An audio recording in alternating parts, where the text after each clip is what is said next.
Good morning, boys and girls. Today we're listening to a little bit more of Flora and Ulysses before our class meeting, and then during our class meeting we'll see how far we get. Starting at chapter 45, 4 words. Is that the chapter that we left off at?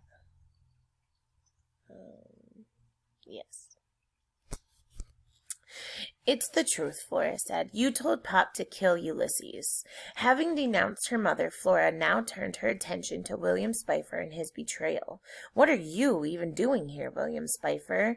Why are you in the kitchen with my mother? He's assisting me with my novel. William Spifer blushed a bright and otherworldly red. I'm delighted that you would find me of some assistance, Mrs. Buckman, he said. He took the Piltzer Pop out of his mouth and bowed in the direction of Flora's mother. I must admit that I have always had a certain facility with words, and I am terribly fond of the novel form. Though my interests lie less in the area of romance and more in the spectacle nature of things, science fiction, if you will, fact blending with fantasy, an extended meditation of the nature of the universe, quarks, dwarf stars, black holes, and the like. Do you know, for instance, that the universe is expanding as we speak? Only Ulysses responded to this question. The squirrel shook his head vigorously, obviously amazed. William Spifer pushed his dark glasses up higher on his nose. He took a deep breath. Speaking of expansion, did you know that there are now something like 90 billion galaxies in the universe? In such a universe, it seems ridiculous and foolhardy to attempt a creation of one's own. But still, I persevere. You didn't answer my question, William Spifer, said Flora. Let me try again, he said. No, said Flora. You are a traitor, and you, she wheeled and pointed at her mother, are an arch nemesis, a true villain. Flora's mother crossed her arms. She said, I'm someone who wants what's best for you. If that makes me a villain, fine. Flora took a deep breath. I'm moving in with Pop, she said. What? Said her mother. Really? Said her father. Your father, said her mother, doesn't know how to take care of himself, much less someone else. At least he doesn't wish he had a lamp for a daughter, said Flora. I feel like I'm missing something, said William Spifer. I really want to live with Pop, said Flora. Really? Said her father again. Go ahead, said her mother. It would certainly make my life easier. Make my life easier. Those 4 words, so small, so simple, so ordinary, came flying at Flora like enormous slabs of stone. She actually felt herself tip sideways as they hit her. She put up a hand and held up onto Ulysses. She used the squirrel to steady herself. Do not hope, she whispered. But she wasn't sure what it was that she wasn't hoping for. All she knew was that she was a cynic and her heart hurt. Cynics' heart weren't supposed to hurt. William Spifer pushed back in his chair. He stood. Miss Buckman, he said, perhaps you would like to retract those last words. They seem unnecessarily harsh. Flora's mother said nothing. William Spifer remained standing. Okay, then, he said. I will speak. I will attempt yet again to make myself clear. He paused. The only reason I am here, Florabelle, is that I came looking for you. You were gone a long time, and I missed you, and I wondered if you had returned, and I came to find you. Flora closed her eyes. She saw nothing but darkness, and into this darkness slowly swam the other Dr. Meacham's giant squid, moving sadly along, flailing its 8 lonely and enormous arms. I came to find you. What was it with William Spifer and the words he had said to her? Why did they make her stomach squinch up? Seal blubber, said Flora. I beg your pardon, said William Spifer. Ulysses gently pushed against Flora's hand. And then the squirrel leapt away from her. Oh, no, Flora's mother. No, not that. No, no. Ulysses flew over Phyllis Buckman's head and went high and then higher still. Yes, said Flora. Yes. Chapter 46, Gianter. I can't read the first word. He flew because he was a superhero, and he was coming to the rescue. He was cheering up Flora. William Spicer said that the universe was expanding. That means there will be more of everything. More cheese puffs, more jelly sandwiches, more words, more poems, more love, more giant donuts, maybe even gianter donuts. Is gianter a word? It should be.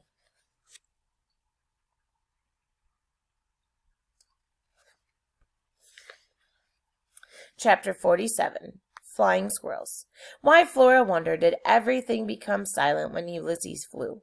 It had been the same in the giant donut, at least until everyone started screaming. It was as if some small piece descended. The world became dreamy, beautiful, slow. Flora looked around her. She smiled. The sun was shining into the kitchen, illuminating everything. Ulysses' whiskers, the typewriter keys, her father's upturned and smiling face, and her mother's astonished and disbelieving one. Even William Spicer was illuminated, his white hair glowing like a wild halo. "What is it?" said William Spicer. "What's going on?" Flora's father laughed. "Do you see, Phyllis? Do you? Anything can happen." Ulysses floated above them. He zoomed down to the ground and then went shooting back up to the ceiling. He looked behind him and performed a lazy mid-air backflip. "For the love of Pete," said Flora's mother in a strange and wooden voice. "Someone tell me something," said William Spicer. Ulysses dived down again. He flew past William Spicer's right ear. "Ha!" said William Spicer. "What was that?" "The squirrel," said Flora's mother in her strange new voice. "He is flying." She stood up suddenly. "Right," she said. "Okay, I have to go upstairs and take a nap," which was an odd thing for her to say because Flora's mother was not in any way a napper. In fact, she was an anti-napper. She didn't believe in naps at all. She often said that they were a big fat waste of time. "Yes, a little nap. That is what I need." Flora's mother walked out of the kitchen and closed the doors behind her. Ulysses landed on the table next to the typewriter. "It's not that shocking," said William Spicer. "There are flying squirrels, you know. They exist. In fact, there are some theories that post that all squirrels are descended from the flying squirrel. In any case, flying squirrels themselves are a documented fact." Ulysses looked at William Spicer and then over at Flora. He reached out a paw and hit a key on the typewriter. A single clack echoed through the kitchen. "How about flying squirrels who type?" said Flora. "Well, not as documented," admitted William Spicer. Ulysses hit another key, and then another. "Holy bagumba," said Flora's father. "He flies, he vanquishes cats, and he types." "He's a superhero," said Flora. "It's amazing," said her father. "It's wonderful. But I think I better go have a quick word with your mother about the whole, situation." Chapter 48. Banished. Clack, clack, clack. Flora stood silently. William Spicer stood silently. The squirrel typed. "Flora Bell," said William Spicer. "Uh-huh," said Flora. "I wanted to make sure you were still here." "Where else would I be?" "Well, I don't know. You did say that you were moving out." "My mother wants me to leave," said Flora. "I don't know if that's exactly what she meant," said William Spicer. "I think she was surprised, and perhaps her feelings were hurt. She certainly didn't express herself very well. Shockingly, really, that a romance novelist could be so inept at language of the heart. Clack, clack, clack. Ulysses had a look of deep and supreme satisfaction on his face. "She said it would be easier without me," said Flora. "Yes, well," said William Spicer. He pushed his glasses back up on his nose. He pulled out a chair and sat down against the kitchen table. He sighed a deep sigh. "My lips are numb," said Flora. "I know that feeling," said William Spicer. "Having suffered through several traumatic episodes myself, I am very familiar with the whole bodily manifestations of grief." "What happened to you?" asked Flora. "I was banished." "Banished?" It was a word that Flora could feel in the pit of her stomach, a small, cold stone of a word. "Why were you banished?" "I think the more relevant question would be, who banished me?" "Okay," said Flora. "Who banished you?" "My mother," said William Spicer. Flora felt another stone fall to the bottom of her stomach. "Why?" she said. "There was an unfortunate incident involving my mother's new husband, a man who was not my father, a man who bears an idiotic appellation Tyrone. Tyrone. "Where's your father?" said Flora. He died. Oh. One more stone sank to the bottom of Flora's stomach. My father, my real father, was a man of great humanity and intelligence, said William Spicer. Also, he had delicate feet, very, very tiny feet. I, too, am small of foot. Flora looked at William Spicer's feet. They did seem extremely small.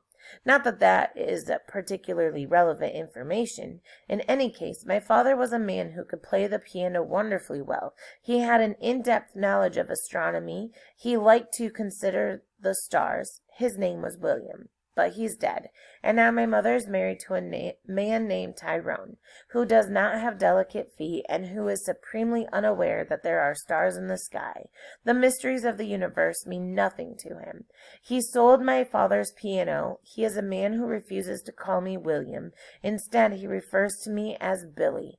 My name, as you know, is not now, nor has it ever been, nor will it ever will be, Billy. I took the issue with being so addressed. I repeatedly took the issue, and after repeatedly taking the issue and repeatedly being ignored, one thing led to another, and some irrevocable acts occurred, and thus I was banished.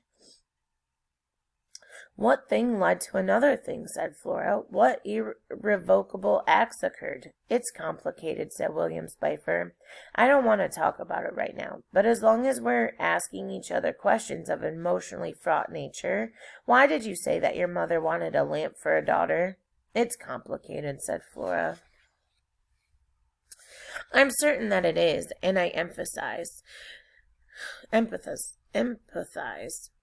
There was another long silence, punctuated by the clacking of typewriter keys. The squirrel is working on another poem, I suppose, said William Spicer. I guess, said Flora. It sounds like a long one, epic in nature. What in the world would a squirrel have to write about at such length? A lot happened today, said Flora. It was late afternoon. The shadows of the elm and the maple in the backyard entered the kitchen and flung themselves in purple lines across the floor. Flora would miss those shadows when she moved away. She would miss the trees. She supposed that she would even miss William Spicer, and then, almost as if he were reading her mind, William Spicer said, I meant what I said. I'm here because I was looking for you. I missed you. Flora's heart, the lonely, many-armed squid of it, flipped and flailed inside her.